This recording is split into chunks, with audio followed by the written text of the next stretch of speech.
ساری کائنات کی حرکت کا سبب عشق ہے۔ کائنات ہر ذرہ کمال کا خواہشمند ہے۔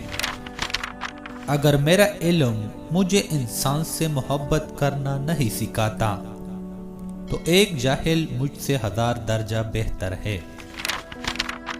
تمہاری اصل ہستی تو تمہاری سوچ ہے، باقی سب ہڈیاں اور گوشت ہے۔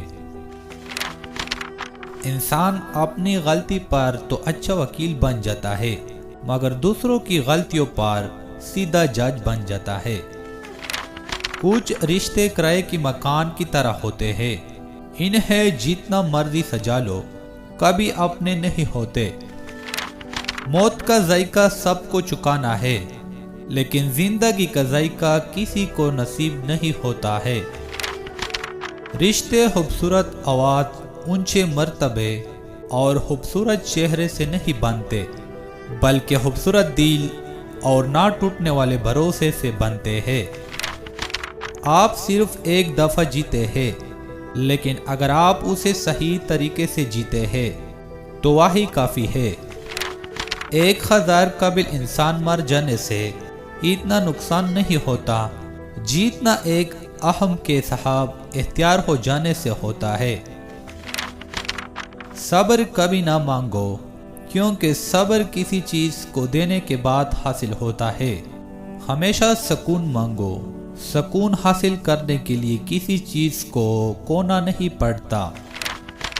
زندگی بڑی بے اعتبار سی چیز ہے، کون کب کہاں ساتھ چھوڑ جائے کوئی نہیں جانتا۔ خدا تک پہنچانے کے بہت سے راستے ہیں، لیکن میں نے خدا کا پسندیدہ ترین راستہ مخلوق سے محبت چنا۔ کچھ لوگ بھروسے کے لیے روتے ہیں اور کچھ لوگ بھروسہ کر کے روتے ہیں۔ ایک مسئلہ یہ بھی تو ہے ہمارا کہ ہم گفتگو کو سمجھانے کے لیے نہیں بلکہ جواب دینے کے لیے سنتے ہیں۔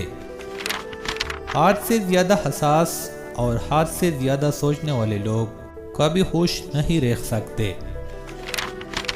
مرد اگر ہاتھ چھڑا کر جانا چاہیے تو ہاتھ بڑھا کر رک لو، ہو سکتا ہے کہ وہ رک جائے، لیکن اگر عورت ہاتھ چھڑا کر جانا چاہیے تو کبھی مت رکنا، کیونکہ وہ ہاتھ چھڑانے سے پہلے ہی جا چکی ہوتی ہے۔ بعض لوگ کہتے ہیں کہ میں غلط بات بالکل برداشت نہیں کرتا، در حقیقت غلط بات ہی تو برداشت کرنے والی ہوتی ہے، ورنہ اچھی بات کو تو برداشت کرنے کی ضرورت ہی نہیں پڑتی۔ اگر تمہارے ناک کے اندر والے بال باہر آنا شروع ہو جائے تو فوراً سمجھ جائے کہ یہ بدبختی کی علامت ہے۔